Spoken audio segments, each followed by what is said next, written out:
सच छुपने नहीं देंगे। तमाम भाग रहे हैं लोग, लगातार ट्रेवल कर रहे हैं, कोई कानपुर से, कोई राजस्थान से, पंजाब से, पूरे भारत से लोग आए हुए हैं और ट्रेवल जगे हुए हैं। बिल्कुल सर, नींदें नहीं आ रही, लोगों का मनोचिकित्सक से इलाज चल रहा है सर। हमारे कुछ ऐसे चैनल पार्टनर्स हैं एसोसिएशन के पास में, खबर आई है, उनका मनोचिकित्सक से इलाज चल रहा है जब से वो कंपनी ने ये नोटिस भेज दिया है। मेंटल हेरेसमेंट हो रहा है। कानपुर में हमारे केस है सर इस तरीके का। एक महिला है, उनका इन्होंने स्टोर बंद कर दिया, उनका मनोचिकित्सक से इलाज चल रहा है। ये तक कंडीशन पहुंच चुकी। डिप्रेशन के शिकार हो गए। बिल्कुल डिप्रेशन के शिकार हो रहे हैं सर जी, बहुत बुरी स्थिति है और कंपनी के अधिकारी बिल्कुल नहीं समझ रहे हैं इसको।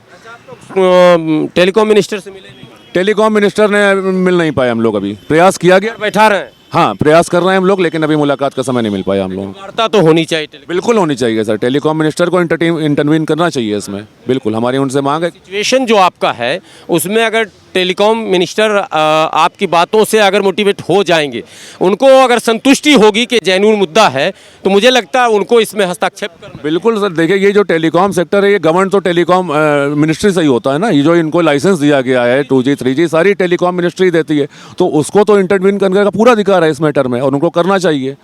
हम लोगों ने कई माध्यम से, ट्विटर के माध्यम से कई जगह से अपनी आवाज़ पहुंचाने की कोशिश की है चैनल पार्टनर्स ने। ट्विटर से निकलिए ना जरा, 1 to 1 मिलने तो सारे प्रयास कर रहे हैं हम लोग, जमीनी स्तर पर, सोशल मीडिया के माध्यम से, आप लोगों के मीडिया के माध्यम से। आप लोगों का देखिए विशेष सहयोग चाहिए इस मुहिम में हम लोगों को, क्योंकि हम लोग अलग अलग जगह से हुए हैं। आप लोग, हमारे चैनल का नाम ही है देश की सच्चाई, और जब आप सुनते होंगे तो उसके आगे आता सच छुपने नहीं देंगे। तो वो प्रयास तो निरंतर जारी है और हम लोग का प्रयास जो है वो सीमित है और आप सीमाओं से परे हैं। आपकी उड़ान जो है, आप उन कंपनी के घर पर भी धरना दे सकते हैं, उनके कार्यालय को घेर सकते हैं जो मुख्य कार्यालय है। और टेलीकॉम मिनिस्टर से आप लोग को बिल्कुल मिलना चाहिए और उनसे विनती करनी चाहिए कि साहब एक बड़ा समूह मिलने का हम लोगों ने उनसे वक्त मांगा है, लेकिन जैसे ही समय मिलता है हम लोग उनसे जरूर मिलेंगे। हम लोग पूरा प्रयास रहते हैं इसमें। अभी आपने देखा होगा कि अभी कल से ही टैरिफ दरें बढ़ने वाली हैं। अगर ये चैनल पार्टनर जब तक जुड़े रहते थे, कई पॉलिसीज में चैनल पार्टनर हस्तक्षेप करते थे, कंपनी को राय देते थे कि आप ऐसा मत करिए वरना कंपनी का बिजनेस खराब हो सकता है। लेकिन आज जब चैनल पार्टनर को इन्होंने अलग कर रहे हैं, कंपनी के अधिकारी बिल्कुल निरंकुश हो गए हैं। अभी देखिए टैरिफ बढ़ाने का ऐलान कर दिया। इसका नुकसान आम जनता को ही होने वाला है ना। 25% महंगाई एकदम से बढ़ जाएगी। अब आपको अपने सिम को केवल जिंदा रखने के लिए, केवल चालू रखने के लिए उसको 100 रुपये का रिचार्ज कराना पड़ेगा। तो इस तरह की कंपनी पॉलिसी लेकर के आ गई है। 100 रुपये का एक टेबलेट खाइए तो मोबाइल आपका जिंदा रहेगा, और नहीं तो मोबाइल सिम ही गया तो समझिए। तो यही सब नुकसान होने वाला है आम जनता का चैनल पार्टनर। ये रागुरु कम टेलीफोन कंपनी भी कम नहीं है।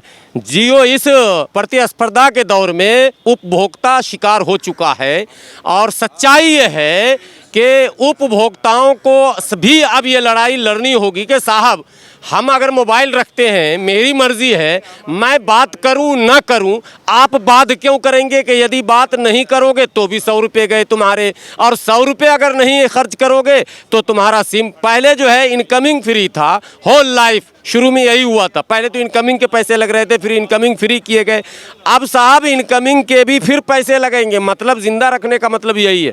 ये सारी चीज़ें तो हैं, बहरहाल ये कंपनियों और उपभोक्ताओं के बीच है, लेकिन ये तो कंपनी के पार्टनर्स हैं सारे जिनका आरोप है, और ये आरोप बड़ा जेन्युइन आरोप है। गंभीरता से इस पर विचार विमर्श होना चाहिए। कस्टमर भी आए हुए हैं जो कंपनी से जुड़े हुए हैं।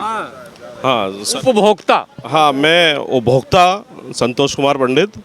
जैसा कि मेरे को अभी यहाँ से मैं गुजर रहा था और ये पता चला कि भाई एयरटेल और जियो की जो कंपनियाँ अपनी मोनोपोली लेके मार्केट में आई हैं, जो कि हमारा पहले आज से 3 महीने पहले रिचार्ज 49 रुपीज़ का हुआ करता था मिनिमम एयरटेल का। मैं एयरटेल का यूज़र हूँ और काफ़ी लंबे समय से यूज़र हूँ।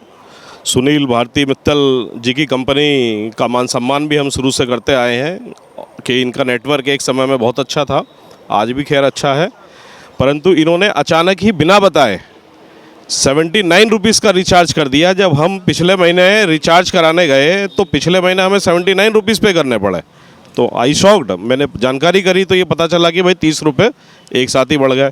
तो वो मार तो आम आदमी की जेब पर पड़ी ही पड़ी। अब यानी मेरे को अगर नंबर ज़िंदा रखना है, चलाना है, तो या तो मैं पोर्ट कराऊँ। BSNL जैसी कंपनी धराशायी हो गई वर्तमान परिस्थितियों में, धरातल के पटल पर, ये सभी जानते हैं। और जियो का जो रिचार्ज है वो ऑलरेडी हर जगह कार्य नहीं करता, टावर नहीं पकड़ता है। तो हमें अब कल समाचार के माध्यम से, न्यूज़ के माध्यम से ये जानकारी में आया कि 25% हर टैरिफ पे और बढ़ा दिया जा रहा है। हाँ, यानी कि 25% की जो मार एक आम आदमी की जेब पर पड़ने जा रही है अगले कुछ समय में, 1 हफ्ते में, 2 हफ्ते में, तो ये बहुत ज़्यादा इंक्रीमेंट जो ये लगातार बिना बताए कस्टमर्स को किए जा रहे हैं। और इस समय जो परिस्थितियां आएंगी कोविड काल के दौरान, बच्चों की जो क्लासेस हैं सब ऑनलाइन हो गई, तो ऑनलाइन होने की वजह से हमारी पेरेंट्स की मजबूरी हो गई कि हम या तो मोबाइल का डाटा रिचार्ज करा के रखें, मोबाइल रिचार्ज करा के रखें, मिनिमम रिचार्ज तो कराना ही कराना है, इसके साथ डाटा भी रिचार्ज कराना है। ये टैरिफ प्लान के साथ साथ ये भी बढ़ जा रहा है। अगर 25 आप बड़ा बेहतरीन बोल रहे हैं, पूरी दास्तान लंबी है, लेकिन मैं ये चाहता हूँ सरकार इससे बेखबर है क्या? सरकार इससे खबर, सरकार की तो सारी चीज़ें नोटिस में है, बिना सरकार की नोटिस में नहीं तो सरकार भी खा रही है सर। अवश्य बिल्कुल खा रही है। जनता जनार्दन की अगर जेब कटेगी, जनता जनार्दन पे अगर लोड पड़ेगा, तो सरकार की मिली भगत के बिना कोई भी व्यापारी हिंदुस्तान का इतना बड़ा कदम दूरसंचार मंत्रालय की नोटिस में डालकर व्यक्तिगत रूप से नहीं ले सकता, कंपनी के रूप से नहीं ले सकता। इनके बड़े बड़े लीगल एडवाइजर्स इनके साथ रहते हैं और इनको सानिध्य प्राप्त रहता है सरकार का संपूर्ण रूप से। जहाँ तक मेरा मानना है, मेरी ऐसी सोच है कि कोई भी बड़ी कंपनी या छोटी कंपनी बिना संरक्षण के आम आदमी के अहित में किसी प्रकार की पॉलिसी को चलायमान देश में नहीं कर सकती है। तो जो सरकार कह रही है वैक्सीन फ्री, फलां फ्री, इनडायरेक्टली उसका डबल खींच रही है ऐसे ऐसे कंपनियों से मिलकर। कंपनियों से मिलकर नहीं, वैक्सीन फ्री तो ठीक है, वो तो जनता जनार्दन, जैसे राज्य का कार्य है स्वास्थ्य और शिक्षा। स्वास्थ्य और शिक्षा तो देश में वैसे भी फ्री होती है और होनी भी चाहिए। सरकार ने तो प्राइवेट मठाधीशों को बड़े बड़े हॉस्पिटल के लाइसेंस दे दिए, जहाँ पे व्यक्ति के लगती तो सर में चोट है और ऑपरेशन पैर का हो जाता है। मैं ये जानना चाह रहा था, कंपनियां बेलगाम है या सरकार का लगाम है? महंगाई के खिलाफ तमाम तरह की बातें हो रही हैं, लेकिन यहाँ तो महंगा किया जा रहा है साहब। अब टेलीफोन जब महंगा किया जा रहा है तो टैक्सेस किसको जाएंगे? जब इनकम बढ़ेगा कंपनी का तो वो टैक्स भी तो सरकार को बढ़ा कर देंगे। तो इसका मतलब सरकार की सहमति से सब कुछ हो रहा है ना साहब? सरकार की संपूर्ण रूप से सहमति से और उसके सानिध्य में ही ये कार्य हो रहा है, अन्यथा कंपनी अपने व्यक्तिगत रूप से इस कदम को नहीं उठा सकती। सरकार महंगाई कंट्रोल करने के मूड में नहीं है। सरकार महंगाई कंट्रोल करने का खाली प्रयास करने के मूड में है, परंतु जैसे कि सरकार व्यक्तिगत रूप से और सामूहिक रूप से महंगाई कंट्रोल करने के मूड में नहीं है। वो आम आदमी को, आपने प्रयास सबका इस्तेमाल किया।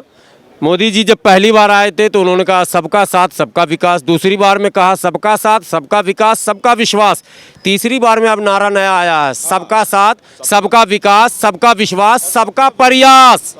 ये नारा लग गया, अभी यहाँ भी बोर्ड लगे हुए थे 3-4 दिन पहले। तो अब सबका प्रयास यही है कि आप बचना है तो बच जाइए।